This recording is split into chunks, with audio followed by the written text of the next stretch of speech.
But since COVID, we've been having these seminars online and we've been doing webinars. Hello? Sorry, yeah.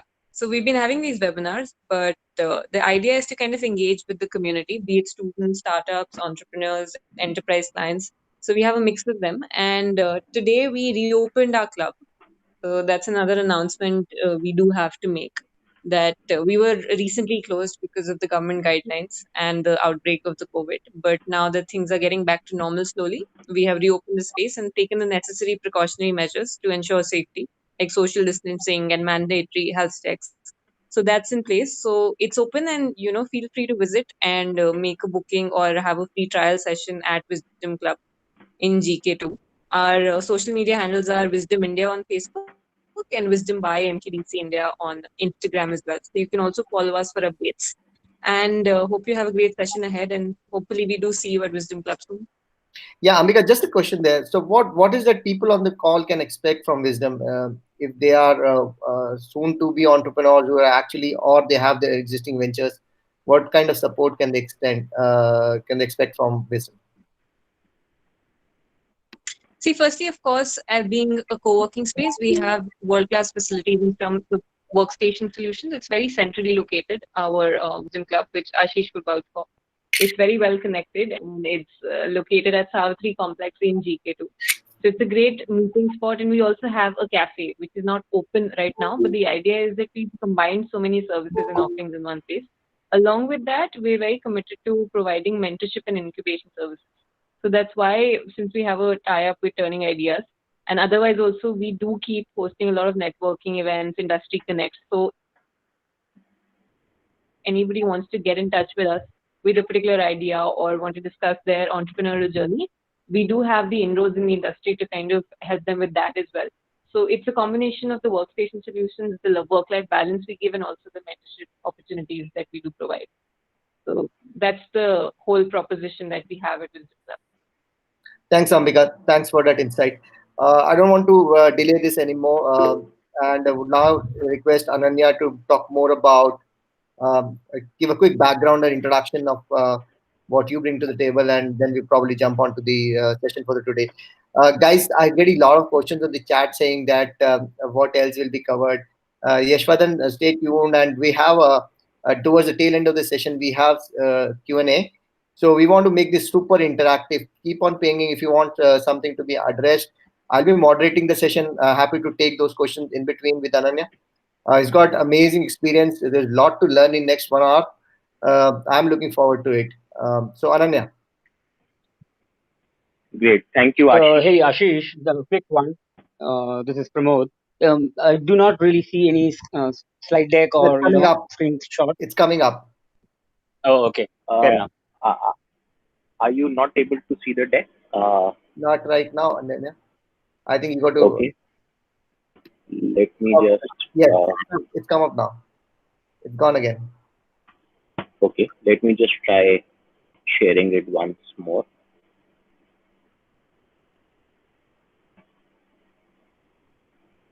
Uh, Come up. Yes, we're good to go. okay. Great. Okay. So thanks, Ashish. Thanks, Ambika. Uh, let me, to begin with, let me introduce myself. I'm Ananya Mittal. I'm an alumnus of IIM Calcutta, and post my education, I've done multiple things. I have been an investment banker with Barclays in Singapore. I have been part of a venture capital setup. I have been an entrepreneur. I have, built one NBFC firm. And now, of course, I am part of another very interesting venture in the fintech space itself, which I will talk about during the course of our discussion. And so as Ashish said, there will definitely be a formal Q&A session, but feel free to kind of buzz if you have any questions in between, and let it be super interactive. Happy to have discussions and even learn from everybody who's on the call. So yeah, so what we are going to essentially look into is the fintech ecosystem, what kind of opportunities it can present in the current scenario. By current scenario, naturally, it has to cover, what has happened recently due to COVID, uh, and how that can perhaps change the landscape. And of course, that brings in fresh opportunities in this space, right? So how can fintech be viewed? What are the various verticals or segments that fintech can largely be divided into, right? So we have the Ananya, payment still no space. screen. Excuse me, Ananya, still You're no not able screen. to see the screen. No, I think we all can see the screen. Who is that? Is that Pramod? Yeah, that was Pramod. Okay, now I can see it. Yeah, yeah, yeah. Okay, good. Going and coming kind of stuff. No, Okay. Don't know why Continue, that is please. the I'm case. sorry about the But interrupt. Sorry, just to interrupt. You can pin the presentation to the screen. It won't move then. Oh, okay. Yeah, thanks. okay. So in the fintech ecosystem, payments has naturally caught the fancy of everyone for a long time now. It is the one which has seen lot of traction, lot of interest. There are so-called major players in the payment space. Uh, Yet there could be some opportunities that may emerge, and we will definitely look into that. Uh, Lending, naturally, financial services comprises of few broad activity sets. Lending is one of them, which is uh, you know making available capital to those in need. Uh, you know, Asset management or wealth management is the other side, which is making sure those who have capital, the money gets deployed most optimally. And in between is the entire transaction ecosystem, which has payments, which has trade finance, which has certain ancillary services, for example, accounting, you know, and a sidetrack from this is the insurance space, right? So all of this comprises of the fintech landscape. We already have a lot of well-funded organizations that are trying to uh, break through in this space because this space has incumbents. Some of them are very, very large companies. Having said that, these new age firms have still made a space for themselves, and then even now there is opportunity for more and more entrants to be able to make a space. Now, why do I say that entrants can still, uh, you know, have a niche or a space for themselves? So post COVID, there have been, certain, you can say, changes in the ecosystem, wherein large firms or old age firms have started realizing what they miss and what they may have to, how they may have to readjust to the post-COVID scenario. So first of all, banks and fintechs, uh, banks have all the requisite, wherewithal to offer all sorts of services. Having said that, they still are not able to do that efficiently. Why is that so? They rely on their traditional systems. They rely on their traditional workforce. They have processes which have been well established and well oiled for years, which are big positives. But at the same time, when the economic realities or the market realities are fast changing or fast evolving, they're not agile enough, which is where a collaboration between banks and fintechs becomes a natural, progression, because fintechs are good in both these. Fintechs for the end user, they are able to offer convenience, a superior experience, and they are agile. Banks suffer because of lack of these things, right? Similarly, internally, banks have, uh, you know, high cost structures, very, very inefficient operations, because of which, they are not able to serve customers in the kind of expected timelines that they are supposed to. there are leakages in terms of various metrics, and given fintechs are knocking on their doors, banks are now understanding that it's high time that they buckle up. What COVID also teaches banks is that they need to have an online presence. They need to have, they need to start serving their customers and reaching out their customers, and even their operation setup, they need to have it remote, which is where the opportunities with collaborating with fintechs and also innovating internally come up. Another important element to what is the emerging scenario in the fintech ecosystem is what kind of a role the government or the regulator is likely to play. Right now, the regulator and the government, given the nature of the beast, COVID, want to encourage social distancing, want to encourage more and more transactions or more and more activities happening with less and less interface between individuals, which naturally means that they will be more open to adopting to technologies which facilitate this. Right. So we are going to talk about some of the technologies which facilitate these kind of things. Some of them are already being used by certain fintechs, and some of them are definitely going to be thing of the future, which is where opportunity comes up. Right. Similarly, when it comes to money management, digital currencies, so far the regulator and the governments have been very hesitant around the world. But I think the COVID ecosystem gives them the reason to start showing interest, start looking into it seriously and adopting them for future. So, this is where governments are expected to play a very, very constructive role in the building of the fintech ecosystem in the Indian context. Right. So now let us look at it from, on a sector or segment by segment basis on what particular opportunities one can expect or one can see in each element of a particular major activity. So for instance, let's start with lending. I have split lending into a lot of sub segments. Does not necessarily mean so lending fundamentally is you procure a lead or you get a customer who's in the need of some loan. You assess that customer. You fulfill all the compliance requirements that the regulator has posed on you, and you provide the loan to that customer. And finally, you have to have a strong enough mechanism to collect that money back along with interest. So fundamentally, lending is the business of doing these 5-6 set of activities is what lending is all about. Right now, what opportunities it brings in this particular space,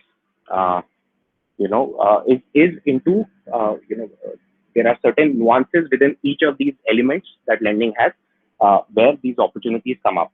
Right. So first of all, lending operations. This is very clearly the space where a lot of digitization will be done. A lot of digitization is actually needed simply because every leg needs to be digitized. Right. So right from onboarding, disbursal, tracking, collections, everything needs non-physical interface, which is where elements like video KYC, digital document verification. Now, if for those who've seen lending closely, they would realize that document verification process is manual at most of the banks and even some large fintechs, except for consumer lending firms, which consumer lending fintechs, which are offering loans at small ticket sizes and which are not looking into too many documentation. All other entities need to rely on physical verification of documents. Physical verification goes to the extent that they sometimes, when they get a physical copy, they sometimes check for certain signs for forgery. They check for certain signs for,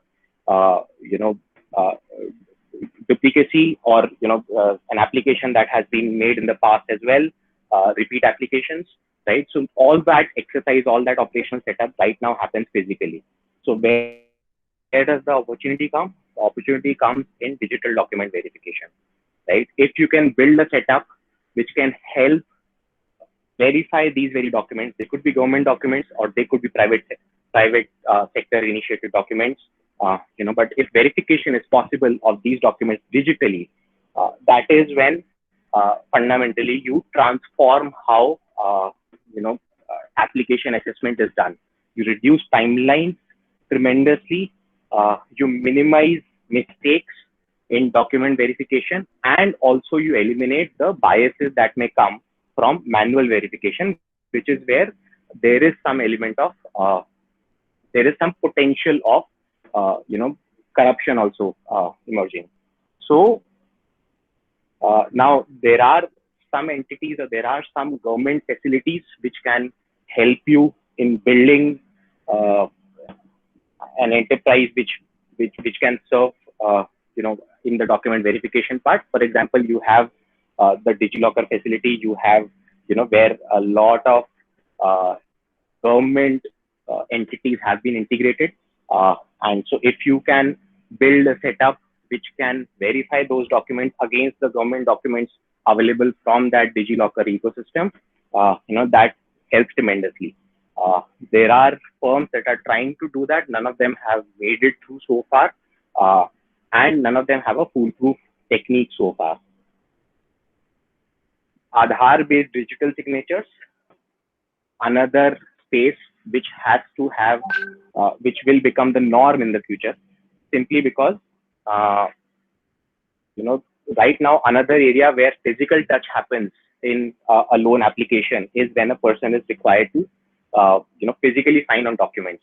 Again, this is circumvented in case of smaller ticket sizes because of an RBI rule which allows digital signatures for less than 60,000 ticket sizes. But for, if you are looking to take auto loans or home loans, or in certain cases, even large ticket personal loans, digital signatures are not accepted legally. They are not constitutionally valid in the court of law, which is where banks and NBFCs are very hesitant, right? But if you can build a system which can, in a foolproof manner, authenticate the customer for large ticket sizes and get court precedent. So there is, I can tell you one case with one NBFC wherein they wanted to implement a digital signature and they manually put in a case in a court, and they tried to get a judgment in their favor for a digital signature, because if there is one precedent in any of the courts, then the future courts start following that particular precedent to rule, right? So that to me was innovation. They've still not succeeded because it takes a long time, but that's their way of trying to ensure that digital signatures start getting accepted, right? So so these are some of the spaces where in the operations ecosystem which you can help improve, which you can, and there is tremendous opportunity given every bank and every NBFC would need this, given they want to go digital. The next space in the lending ecosystem where you will find a lot of innovation happening and a lot of potential to improve is the alternative credit evaluation. The traditional methods of credit evaluation involve assessing a person's intent, which is done through the bureau score, assessing a person's ability, which is done through looking into the income documentation, and it is looking at the strength of the collateral that the person is placing, which is where a person physically visits. Let's say in case of home loans, the person would physically visit the house and the property to verify certain details or characteristics of that property as written in the application. Similarly, for auto loans, the lender needs to specifically have to have seen the car so as to have a view that this is the asset that is getting collateralized. So how can all of this be circumvented? All of this gets circumvented if there are alternative credit evaluation methods being used. So the reason why they assume significance is, so for instance, in a lending activity, you want to give a loan, but you are not very certain what is the actual income of this individual. You're also not very certain of the documents being submitted, whether the payslip is authentic or not, whether the offer letter is authentic or not.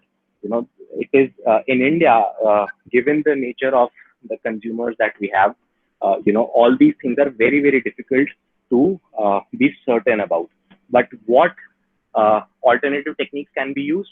If one starts tracking the credits and debits in a bank account, then one knows what is the cash inflow that is happening in that particular individual's name, which can serve as a proxy for one's income, right? So we have, when I used to run the NBFC setup, we have seen instances wherein their entire 6-month bank statements had credits and debits only from Paytm.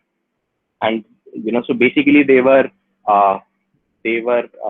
in a cottage industry, entrepreneur in a cottage industry. So they did not have any formal bank account or any formal, setup where the customers would pay them, but most of the payments would be through Paytm, and on the basis of this proxy, looking at the kind of credits that there are, the frequency of credits and the average ticket size of the credits, one figured out what is the type of the business that this individual is into, what is the size of turnover that he may have, and that proxy helps assess whether the application should go through or not.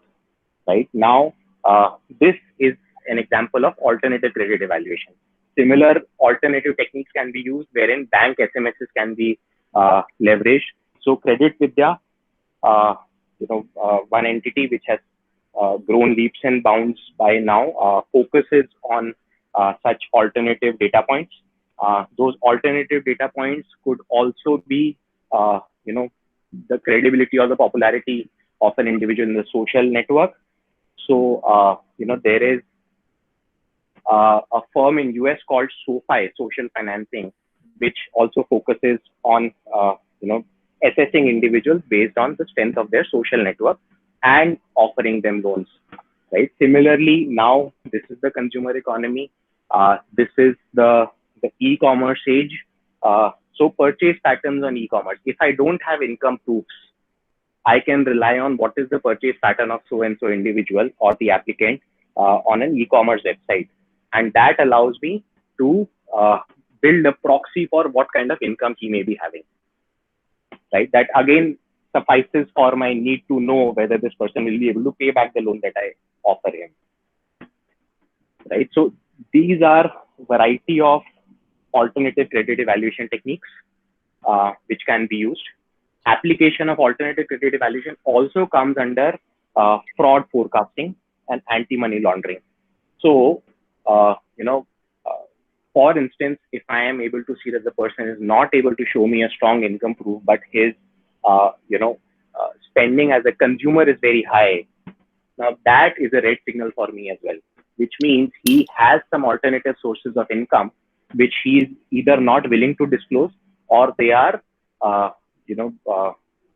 they also are liabilities which are not on the books, right? Which is where I would want to understand whether such a case should be lent or not.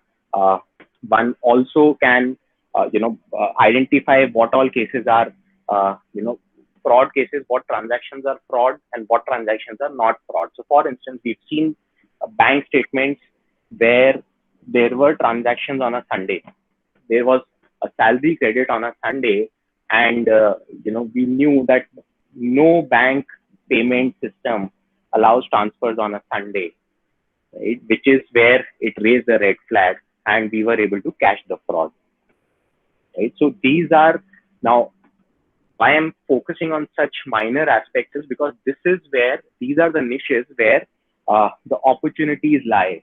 You build a system which can solve for this particular problem, and every financial services firm is your customer, right? So, so it's very essential. So, for instance, even if one looks at, some of the other industries, automobiles, now Marutis of the world or the Hyundais of the world build cars, manufacture cars, but, they don't do everything themselves. There is a huge supply chain which, manufactures various parts that Maruti uses. And in fact, some of those firms are doing better than performance of some of those firms is better than performance of Maruti itself.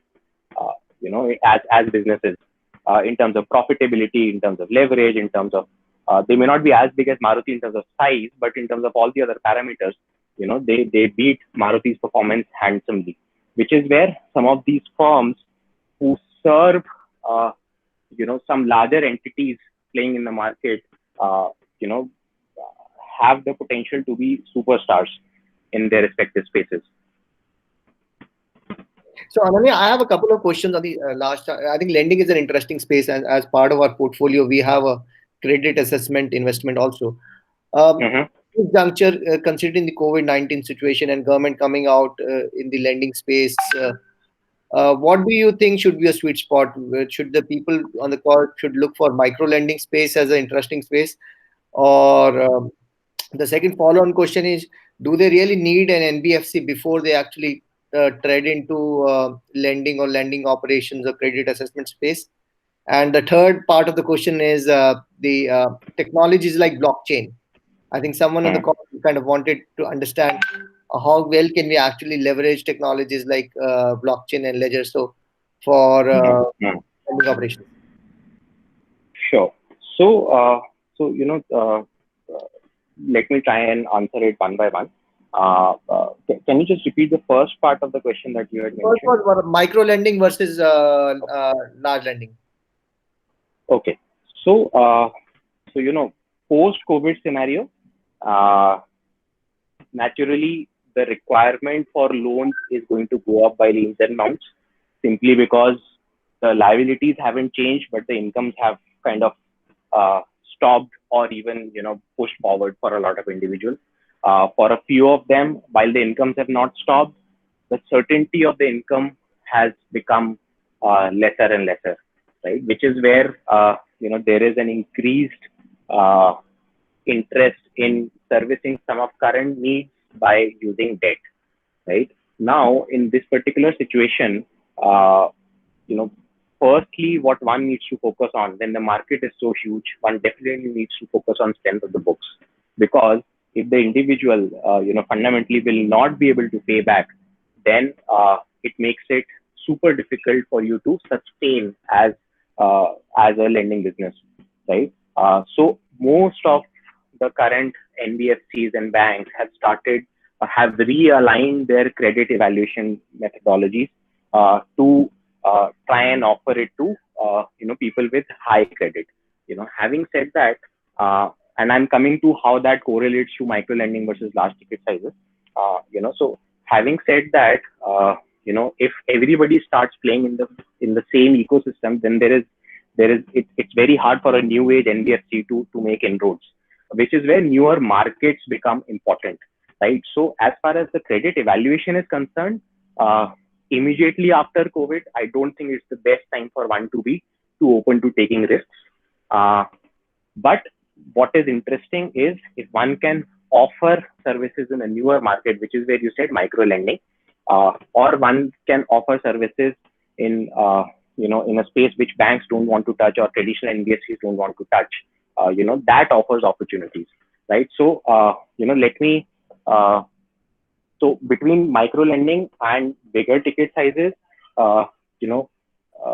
it is important that one sticks to slightly larger ticket sizes at this stage, because what happens is the smaller the ticket size, higher is the cost of collection. Now, collections also get broken into two parts. One is soft collection, other is the hard collection part.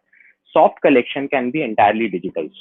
Soft collection essentially entails, giving people reminder calls, giving people, automated messages, or sending them emails, or sending them postal letters to remind them to pay the EMIs. So all of these things can be made completely digital and can be completely low cost. So it can be scaled easily as far as micro lending is concerned. What is difficult is hard collections. Now, hard collections involves physical interaction with an individual. If a person is not responding to calls for, let's say, 60 odd days, then as a lender, you will be forced to send somebody to their home to try and speak in person, right? Which is where at scale for a ticket size of, let's say, a 5,000 rupee loan, 10,000 rupee loan, 20,000 rupee loan, or 50,000 rupee loan, it starts becoming, more and more costly. So sending somebody to, let's say, an area which is 100 kilometers away from the base, of course, will take 1 day of his time. Will also involve, uh, you know, commute costs. Will involve his other expenditures, which essentially would mean the kind of interest that you would have expected to earn out of that 50,000 ticket size loan, would have meant that, it is not cost effective at all, right? So even if you recover the principal, then what is the benefit of really recovering that principal if I'm ultimately going to, incur the same cost? Similarly, if one goes for legal procedures against a defaulter, then the legal fees itself at times is higher than the ticket sizes, right? Which is fundamentally where in times of, uh, in times like these where there is a high risk of default and there is high uncertainty amongst, people who would be borrowing afresh, I think it is better to stick to larger ticket sizes as much as possible, right? So the second part of your question, can you just repeat the second part of the question? I think you can maybe we can take it during the tail end, because in interest of time, otherwise we'll lose on the content. So maybe during the Okay, tail end we can talk about some of those. sure. So, I touched upon relevance of new markets while answering the question.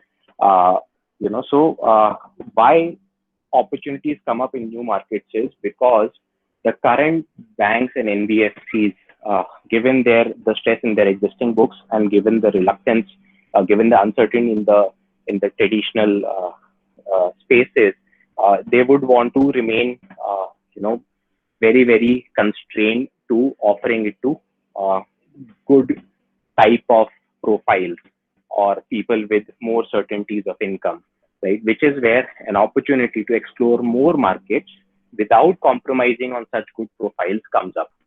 So offering loans to young entrepreneurs, offering loans to certain blue collar workers, rural laborers, rural laborers assume significance because a lot of migrant workforce has gone back to rural India, and which is where they would be in need of either starting out on their own, or they would be in need of, short-term uh, loans, which essentially would help them, settle down. Micro entrepreneurs, again, a lot of people would want to switch their current vocations into new vocations because some of them may truly go, out of favor. Uh, so they may seek fresh loans, and such enterprises at the beginning might be micro enterprises. Uh, and of course, financial inclusion. So financial inclusion fundamentally means people who don't have any formal track record, people who don't have either a bank account, or people who don't have, any digital record. They will also start needing loans in the current uh, environment. And that is where one can also focus on. There are a variety of techniques that one can use to offer loans, and which is where the next section, what could be the new lending models that can be used, right? So, for example, if you want to offer loans to rural laborers or micro entrepreneurs, or want to focus on financial inclusion, techniques like group loans, techniques like peer-to-peer loans, are very useful. Uh, Now, how they help is that, just like micro lending, some of these, uh, some of their friends and family offer an implicit guarantee for the loan that the individual is taking, which is called a group loan. So it's a loan taken by an individual but guaranteed by the group, right? Similarly, peer-to-peer loans, which is where individuals who have sufficient assets and are in hunting for yields, which is another very important area which we'll touch upon. The low yield environment. So attracting those customers to start offering loans to these people, so that they both benefit. People who need money get the money, and people who are hunting for yields get higher returns, right? So new lending models can be leveraged to uh, offer solutions to newer markets, and which is where the opportunity lies, right? So if you look at one entity called MoneyTap, now that's a very, very interesting uh, space to be in. What they have done is essentially, instead of giving out credit cards to individuals, credit cards are fundamentally not available to everybody. It's a very exclusive set which gets them.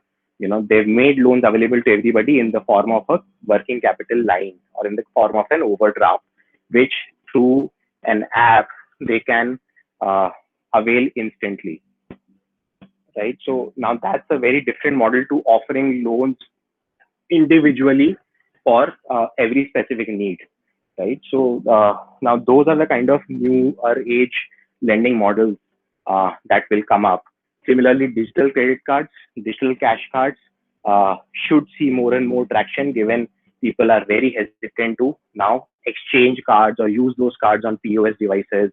So these are the new age models coupled with the newer markets that you can explore, and that gives you a brilliant business to build.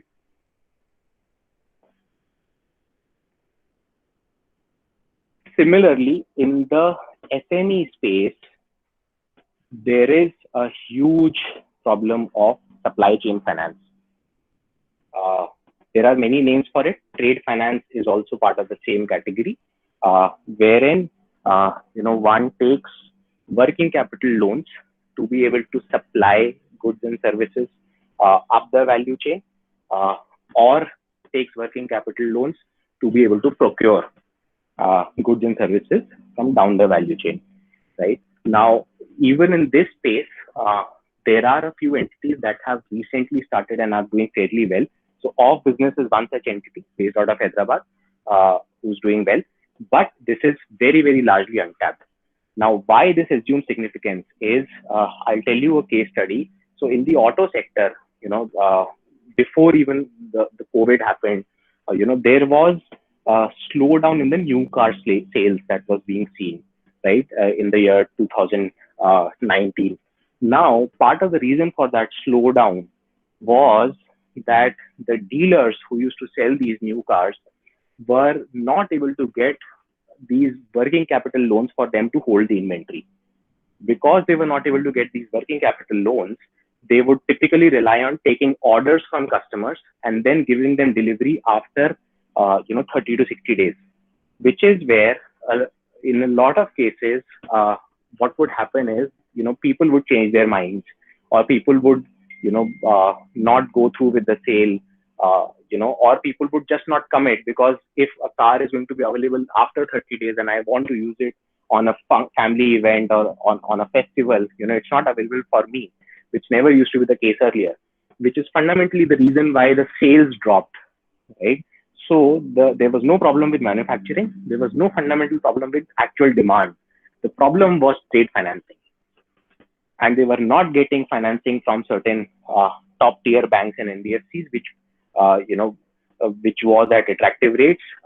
They were getting financing from some tier 2 NBFCs, which were not attractive financially for them, and they would only selectively go for it in such cases, which is where the overall, the sales volume started dropping. So, this is the context that tells you how important is trade finance as well, right? And it is not only about building a company which offers loans into such supply chain ecosystems.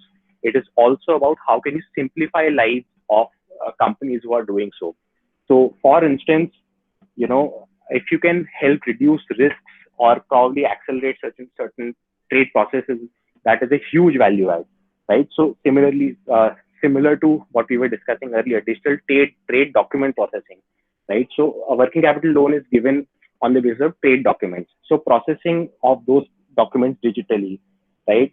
Data extraction from government servers to cross-verify certain invoices or cross-verify certain transactions or data. That again assumes a lot of significance.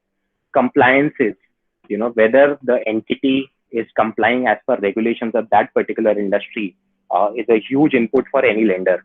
Now, all of this is done manually today. If one can build in an ecosystem which can do this digitally for the future, it is of immense use.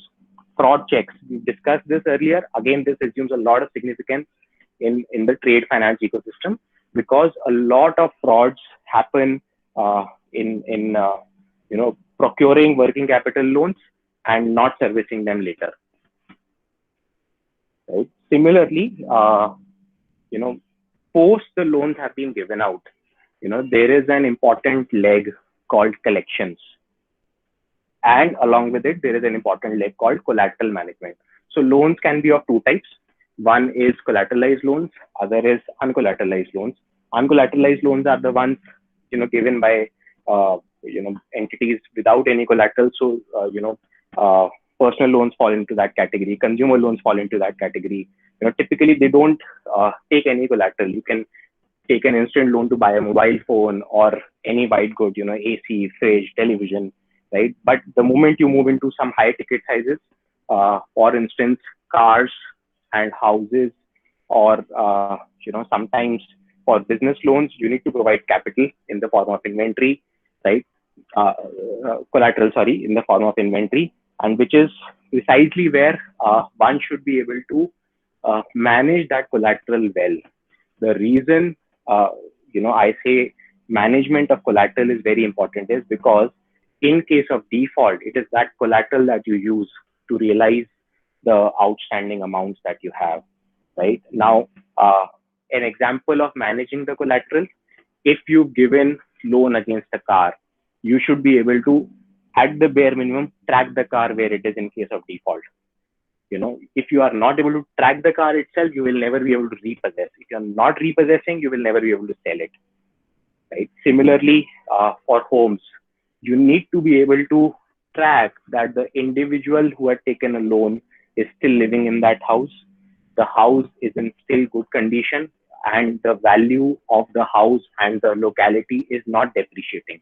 If the value of the collateral starts depreciating, then it is a red flag for you, because the individual may one day suddenly find that, what am I paying for is not worth the outstanding principal that there is, which is fundamentally where he will default. Right. So collateral management is a lot of significance in lending, and there are techniques which you can use to assess value of these collaterals digitally, or you can also get into installing and monitoring on-site instruments, which you can then track and help determine the value of the collateral. So for example, if you want to track a car, you will typically install a GPS with you having some sort of admin rights on it, right? So that helps you track the car, that helps you even monitor the performance of the car. If the person is using it very rashly, the value of the car is going to deteriorate much faster, which is not good for you as a lender. Right. So those kind of innovative approaches one needs to bring in, and similarly, in case of collection processes, both soft and hard have to be digitized, which may mean the now soft is much easier to digitize, and many NBFCs are trying to do that, but there is no single entity even now that is providing them with comprehensive services, comprehensive digital services of soft collection. There are many entities trying to focus on certain specific aspects. So for instance, one may be able to provide a call center setup. Other entity may be able to provide a software for accounting, like Tally, for loans, right? But those are disaggregated services. What can be offered is a comprehensive solution for soft collections. Similarly, digital law enforcement is an area which one can pick up, and it has tremendous applications in the lending process, right? If there are delays, if there are defaults, then how can legal proceedings be initiated as soon as possible digitally, which does not involve too much cost and which speeds up the process tremendously. Now that again for the lending ecosystem becomes a huge game changer if somebody brings in a digital law enforcement entity, right? So what I have tried to touch upon are certain specific elements inside the lending ecosystem, uh, where one can deep dive and pick up elements where interesting opportunities are there. So moving on to wealth management from lending. If you have any lending specific questions, probably it'll be worth if I can spend a few minutes on that. I think there was one around use of blockchain in the space. Okay, so see, fundamentally, what is blockchain? Blockchain is a set of you can say data being segregated into a variety of uh, servers, similar data, so that there can be no forgery. So what it does is it ensures data security and it ensures data authenticity. Now, in terms of applications of blockchain, there are data security and authenticity is something which is tremendously valuable for the lending ecosystem or even for other areas of fintech, simply because of the huge transaction volume that one sees. What it can also ensure is it can present a foolproof way in front of the law enforcement agencies to try and verify certain details that have been shared by the individual at the time of application, and the actions taken by the lenders at the time of default. So definitely, blockchain has tremendous applications. Having said that, there are not too many entities that have ventured out into this space, and I think it's high time that they should.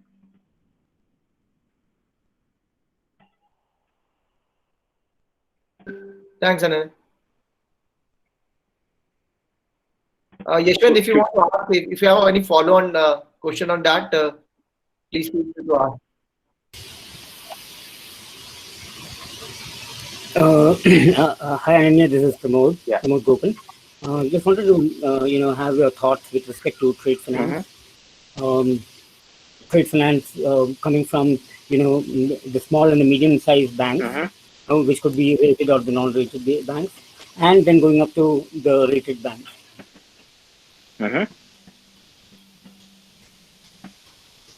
So instruments like BG, SBLC, time-based draft, LC. It could be SANS or it could be draft set site. Various other things. So could you throw your views and thoughts? Because along with blockchain, it actually gives a tremendous capacity to the existing system of reducing in terms of the SWIFT. And especially now that the SWIFT is migrating to the SWIFT 2.0, we would be seeing a lot many changes around that space, right? Right. I think you make a very good point. As I said, how blockchain helps us is in ensuring that we are able to, keep the data secure and keep the data tamper-proof, right? So that the authenticity of the data is high.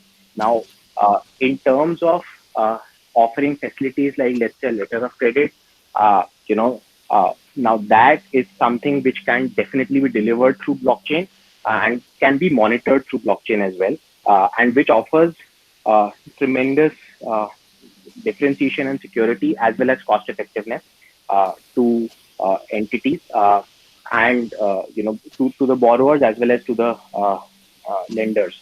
So in that context, I think it's a brilliant combination that you're talking about. Thanks. The other thing that what comes to mind with respect to trade finance is the security aspect. Now, especially after post COVID-19, value of assets, everything has kind of depleted or would be in depleting mode. So that is where time-based TBDs and bank guarantees would actually play a major role.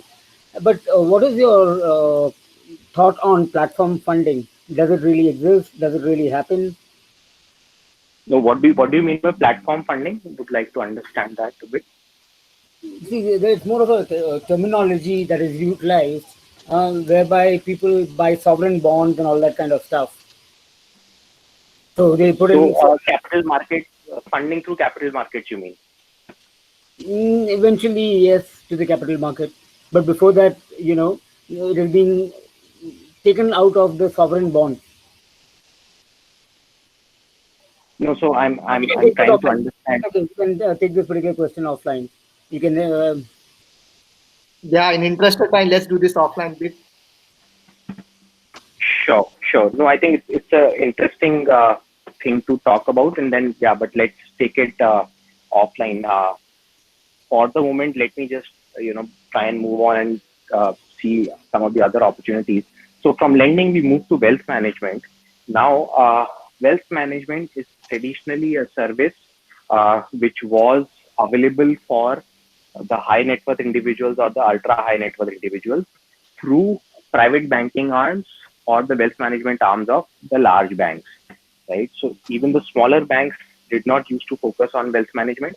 The larger banks definitely had the might to be able to offer it. It was a relationship manager driven model wherein a relationship manager will be tagged to an HNI and he would sit with the individual to understand the asset management needs and the needs to generate returns and would construct a specific plan for the same. Right now, over the last few years, this particular space has seen a tremendous transformation. First of all, the transactions into a lot of asset types has been digitized, particularly mutual funds. Right, so there are entities like Funds India, there are entities like Scriptbox who started offering digital transactions into mutual funds. Paytm Money does the same, Grow does the same, right? So while all of them have digitized the transaction bit, none of them have managed to really figure out what is the business model around this, because what they've all realized is the consumers are not really willing to pay for the transaction element of it, because it is for them, it is the same as transferring money from account A to account B. Now, transferring money through net banking from account A to account B today or through UPI today does not cost them anything, right? So, keeping the same view in mind, consumers are not really willing to pay for enabling transactions into mutual funds. But what becomes a differentiating factor is if you add a layer of advisory on top of those transactions. Now, which is where fundamentally a lot of opportunity lies. Why? Because during the COVID period, there are scores of investors who have seen a lot of degradation in value of their portfolios. A lot of their investments, which they had earlier done in small caps or mid cap mutual funds or even certain stocks, have seen erosion of value of as much as 50 to 70%, right? Which, given it's all their hard earned money, is very disheartening to see. But at the same time, they all realize that purely relying on a digital transaction medium and going by, some top rated mutual funds that they would promote and sell is not a great idea. Right. Secondly, what people also have started realizing is that what is good for person A may not necessarily be good for me. Right. Which is where an element of personalization comes in and is needed. So what is the emerging trend in this space and what is likely to, what is the big opportunity in this space is personalized investment advisory or personalized investment management, right? Which is where there is, which is an area which none of the existing incumbents have so far managed to get into deeply, simply because that is an area which has been served by financial services professionals. And it will continue to be served by financial services professionals simply because of the level of depth that they have in understanding assets, markets, economies, and risks, right? The larger players, the Paytm Monies of the world or the Grows of the world, they are extremely skilled in digitization of services and extremely skilled in offering these facilities digitally. But what they need is really to integrate themselves with somebody who's skilled in advisory, right? So if today you're looking to build a digital advisory setup which helps people at a personalized level to track, manage, and manage their money and control for the risk. That is likely to see a lot of traction, right? Along with that, there are opportunities in data science in this particular space. So AI-driven or machine learning-driven analytics and market insight is something which can be offered, which even the last tier AMCs are not focusing on, asset management companies, right? Simply because, you know, their strength has been in stock picking through fundamentals, and, you know, they would want to stick to that given they've been doing it for 20 odd years. But just like banks initially were a bit circumspect of how fintechs could add value, AMCs are in the same phase today. I think 5 years down the line, the equation may change tremendously, wherein the AMCs may find a lot of value in digitizing their approaches towards asset management, which of course can, through by any digital advisory firm, if it starts now, then they have a head start. Right. Similarly, in the asset management space itself, while we're talking of the mutual fund space, there is an emerging trend which is called a digital AMC. Right. What does that mean? You know, right now there are few elements of an AMC business which have been digitized, but a lot of those elements are also physical in nature. So, for instance, the entire research leg of an AMC depends on individuals. Right now, given there is less and less information asymmetry today, what is an emerging trend, or what is likely to be an emerging trend, is that more and more research becomes digital and quantified. More and more research becomes machine learning driven and AI driven than being assessed by humans, which not only increases speed of decision making, it also reduces cost tremendously. Right now, if the costs get reduced, then those costs get passed on to the consumer, which is precisely what is happening in US. In US, the mutual fund houses are not able to charge the expense ratios that Indian mutual fund houses are able to charge, simply because, you know, most of these elements have been digitized, and hence they've had to, and because of competition, they've had to pass on those costs to the cost benefits to the consumer itself. Right now, that particular element will see traction in India as well. So I will not be surprised if a few years down the line we have digital AMCs, just like we have a digital broker called Zerodha. We may have a completely digital asset management firm with digital onboarding, digital operations, digital schemes, and digital marketing. Right. So if anybody wants to get into the asset management space, I think this is a great time to get into it, specifically because the confidence among the traditional asset managers today is very low after what has happened to people's portfolios in COVID. And also that, you know, the receptivity of various regulators towards this is going to be high because of, you know, the limitations that physical interaction puts on processes. Would you consider this as a high capex business? Not at all. In fact, you know, this particular business is not high capex. What essentially is a entry barrier in this space is the regulation which says the minimum net worth regulation. So, you know, if you want to get an AMC license from SEBI today, the minimum net worth of the entity has to be at least 40 crores. Right. So, but that net worth is not an expense. You know, so if one looks at it in the right way, then one is really capitalizing the company so that one can get that particular license to operate. Rest of it is naturally, you know, low cost.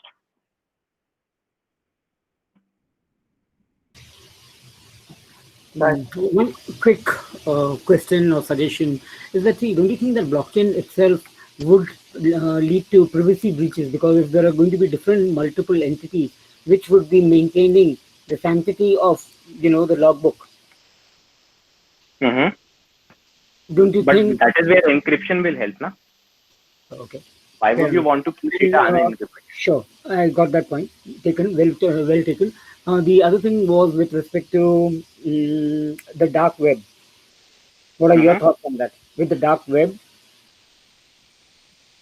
it's an interesting space, but I don't think we should discuss something I think right let's now. We can do do that. it I think we offline. can do that offline. Yeah, sure.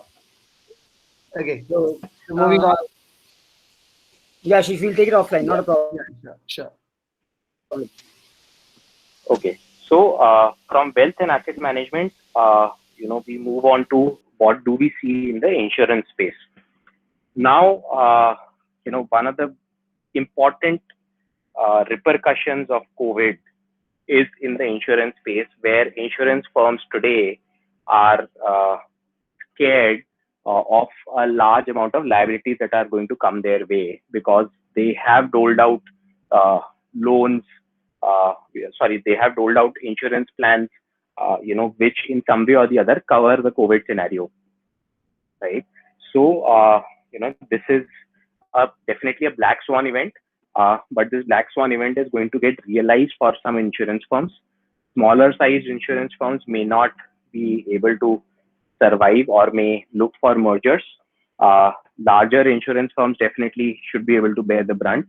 Uh, but what it brings in is an opportunity to build new risk pricing models and new ways to look at black swan events in the future.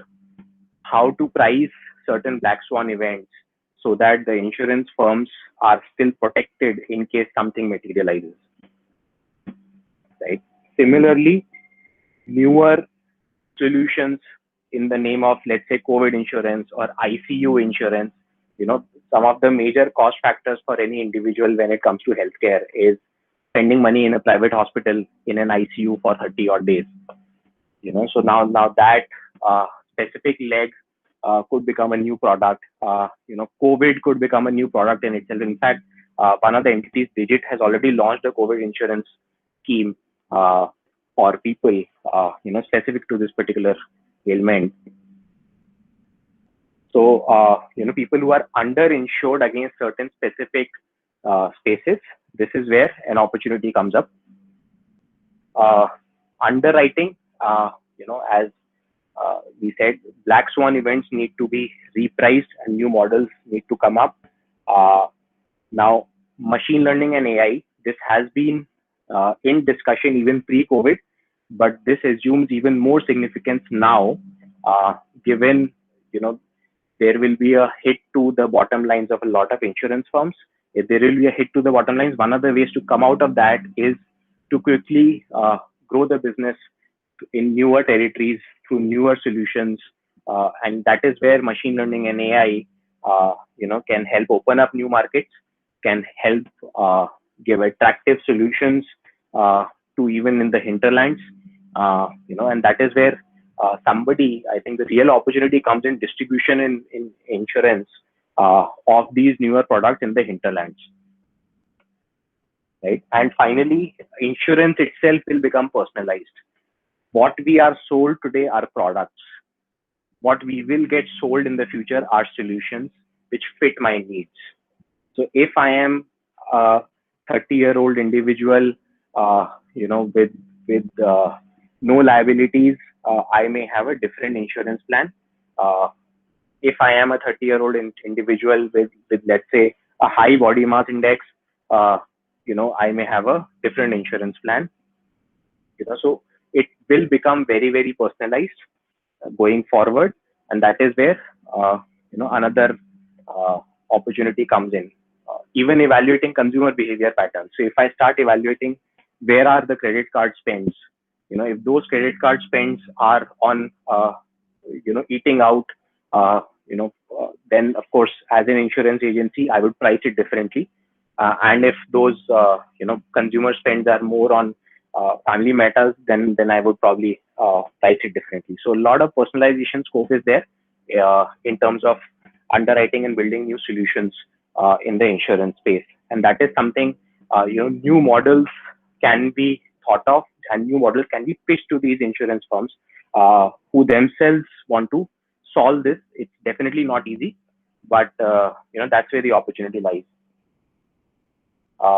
Naturally, while we are talking about digitization, an end-to-end insurance, digital insurance experience is going to become the need of the hour.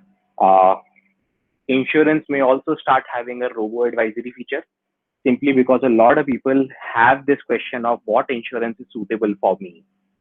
Even if one sticks to the existing product set, they would rely on what their family suggest or what their suggest, and go for it. But that is where the opportunity comes in of having a formal setup that gives them that right advice to take decisions that suit them.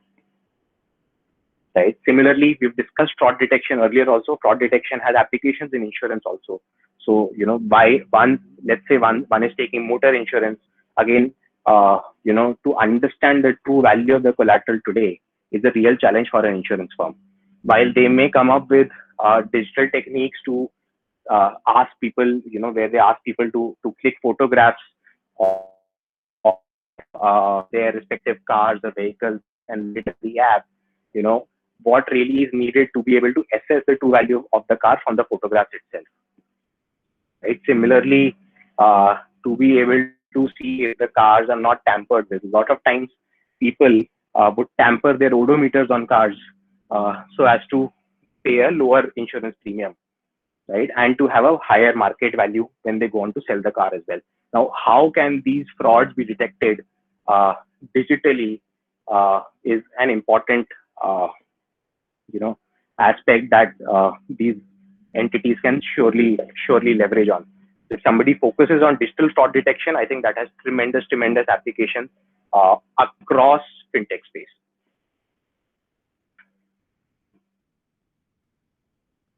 Now, coming back to payments, I kept payments for the end because this is one space which has been in vogue for a long time, and been discussed time and again by a lot of people. When we discuss payments, largely we focus on the B2C payment leg, which is where the Paytms of the world or the Phonepe of the world exist, even Google Pay or Amazon Pay today, right? And that is where, given such large entities have already captured market share, and in spite of that, UPI as the mode of transaction has become the backbone, or which essentially means for new entrants to scale in the front end is difficult. There are limited opportunities. So rather, what I would want to focus on is in the B2B payments leg, which is where an entity like Razorpay focuses on, right? So why there is scope for innovation and why there is a need for innovation?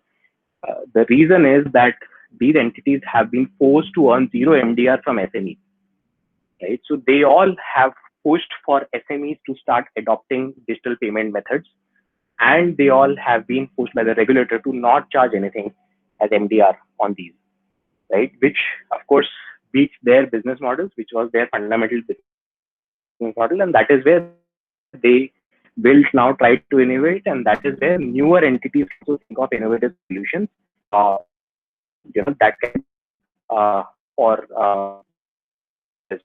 for instance, one of the very interesting transformations that can happen is in the space.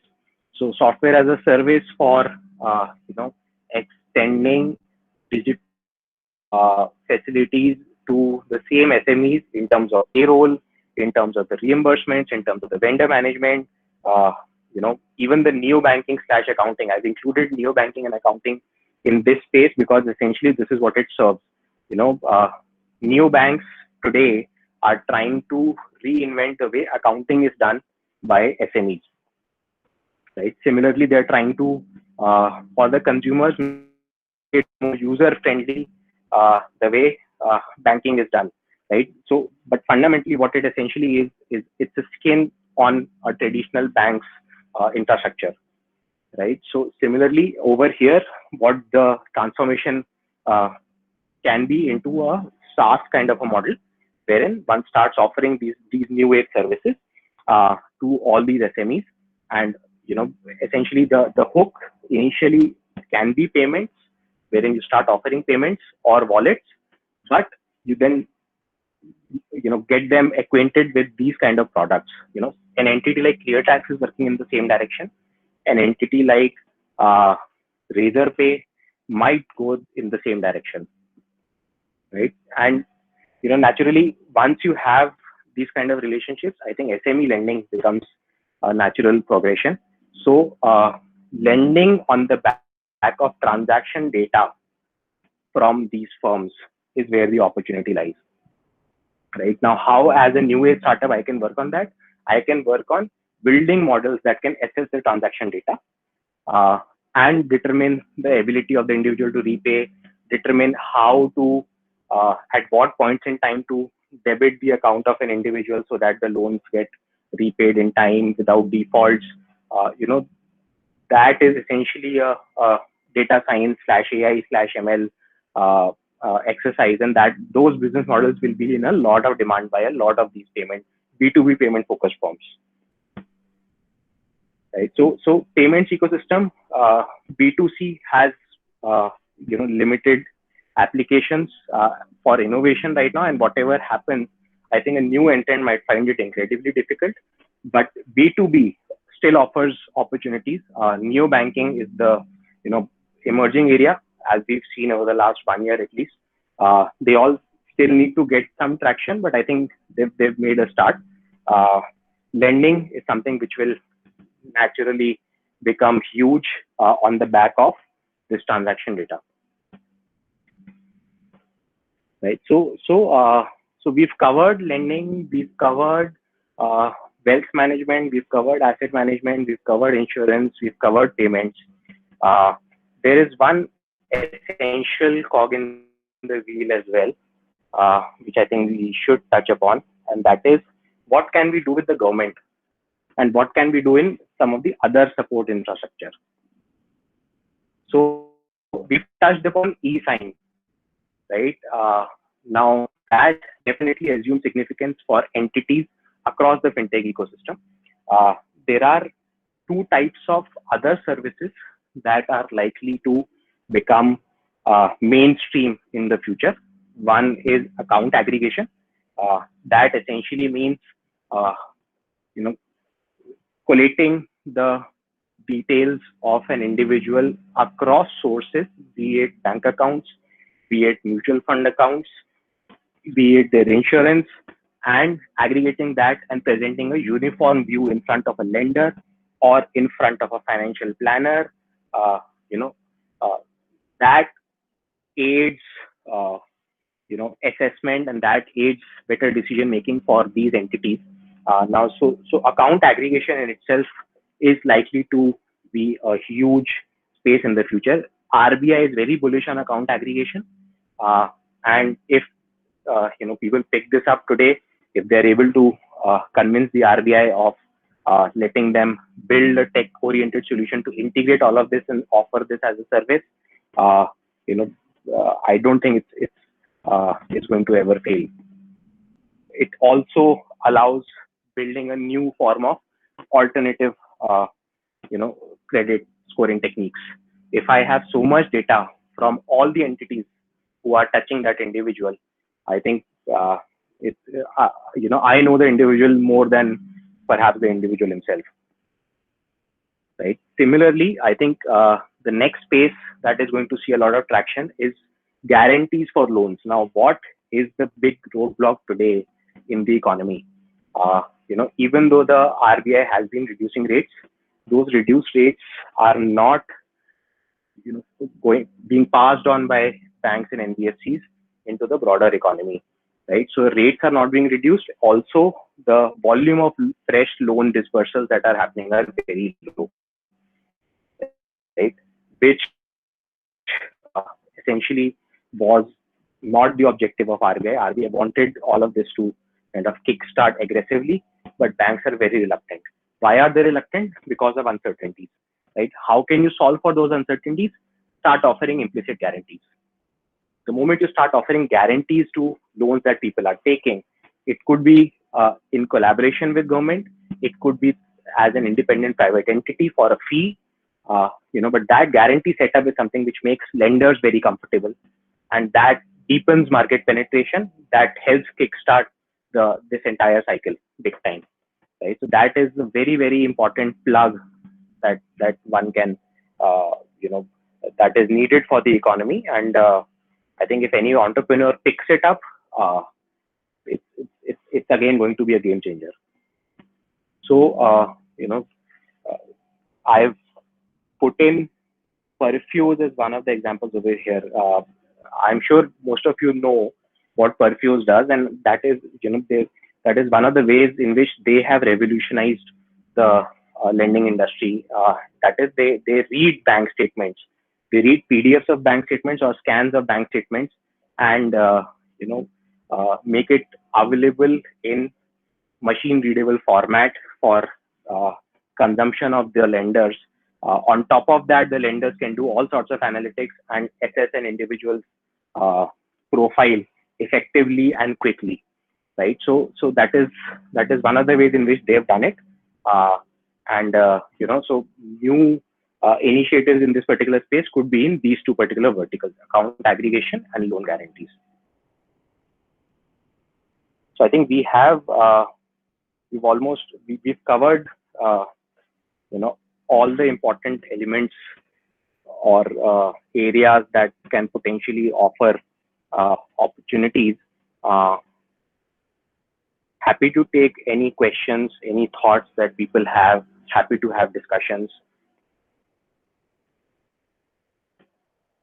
Attendees on the call, if anybody has questions, can you unmute yourself and ask Ananya? We kind of just on the time. So I think for me, it was fairly useful, covering every aspect, starting from lending to payments to infra. I think all of them are clearly very, very great opportunities. I think it's not about always disruption. A lot of time it is about replicating what's been successful and executing in a more cost-effective manner. So open for questions, guys. If you have anybody has any specific questions, please go on unmute and you can ask. I just wanted to check with you, Ananya, what is the future with regard to fintech companies? Yeah.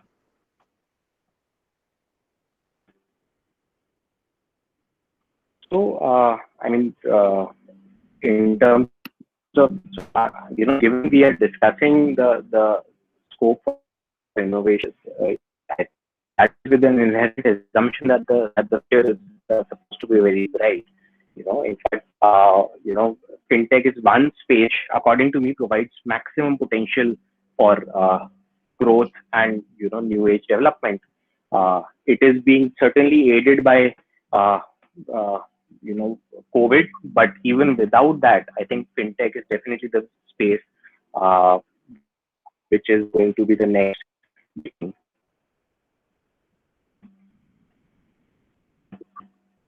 So why do you ask that in particular? Any specific thoughts that you have in mind? The financial, the complete ecosystem is under stress altogether. So seeing that as a situation, then if this prolongs the situation of lockdown, then how it will be in the coming future. That is it of us. So see, one can segregate future into various timelines. One can say 6 months, one can say 3 years, one can say 10 years, right? If you ask me what is the view for the next 6 months, yes, the uncertainties are very high because the financial ecosystem is in stress. But does that mean the system is not going to exist 3 years from now or 5 years from now? I don't think so. That's going to be the case. It is the bedrock of the entire economic activity. And there is just no possibility of it not existing. Similarly, there is just no possibility of it not evolving. Will there be status quo in this entire period? Not at all. If we don't innovate, somebody else will. As I said, digitization of every leg of or every set of activities is the need of the hour, and that is being well appreciated and realized by every big and small entity today. So it is hard for me to foresee they will not take any action for the next 3 years. Right? It is hard for me to foresee, entrepreneurs not trying to capitalize on these opportunities in the next 3 years just because the next 6 months are going to be uncertain.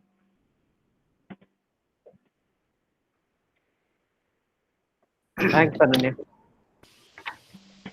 Ananya, Yeah, is there any question? Yeah, Ananya, what are the kind of security challenges? I mean, because now the new working, the new normal itself is going to be very different. So the security challenges are also going to be absolutely different, wherein it goes away from the perimeter, going more towards, even the individual, the work from home guy. So, I mean, what kind of security challenges in the fintech context are you talking about? I'm asking you, what are the kind of challenges that you perceive would come up from a security point of view? From security point of view? IT security, network security, data security. Okay, understood. So see, I mean, the current infrastructure is definitely not built for these financial institutions to, enable working from home, right? Which is where, most of the banks, till now would only allow people to work out of desks in their office.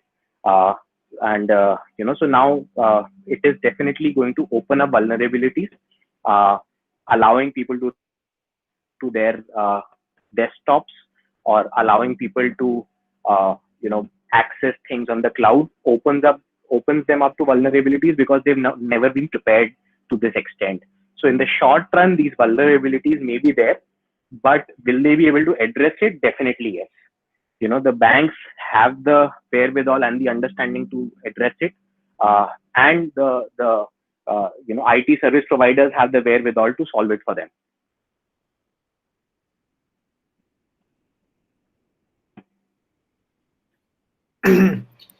Okay, I think we have already passed 7:30, so we on the time. So I think I'm assuming it to be a conclusive question. Thanks a lot, Ananya, for sparing time to give us this insight. This was really useful. I'm assuming it's useful for the rest of the people on the call. In case anybody wants to reach out to you offline, might want to share your email ID or something? So where can they actually follow you, or if they want to circle yes, back? Of course. So my email ID is first name dot last name at gmail.com. So ananya.mittal@gmail.com. I'm also writing it down on the chat so that you all can copy it from there. I'm also jotting down my contact number.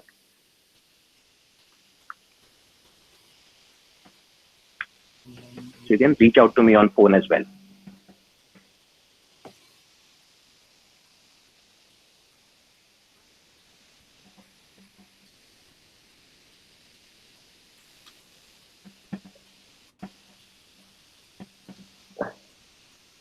Okay, guys. Once again, thank you so much, Ananya, for making time. And thanks everybody else for joining this call. Please follow us on our social handles for getting us more insights. We do such sessions every 2 weeks. Every fortnight, we conduct sessions on different areas of expertise, and we get experts like Ananya to come and share their views on it. Thank you once again, and closing it now. Thank you very much, Ashish, for getting and organizing this particular event, and hope this would be more frequent event, which a bigger audience can also join in. Thanks, Ananya. Thanks, Ananya, once again. Thank you, everyone. Okay, thank you. Bye-bye. Good evening.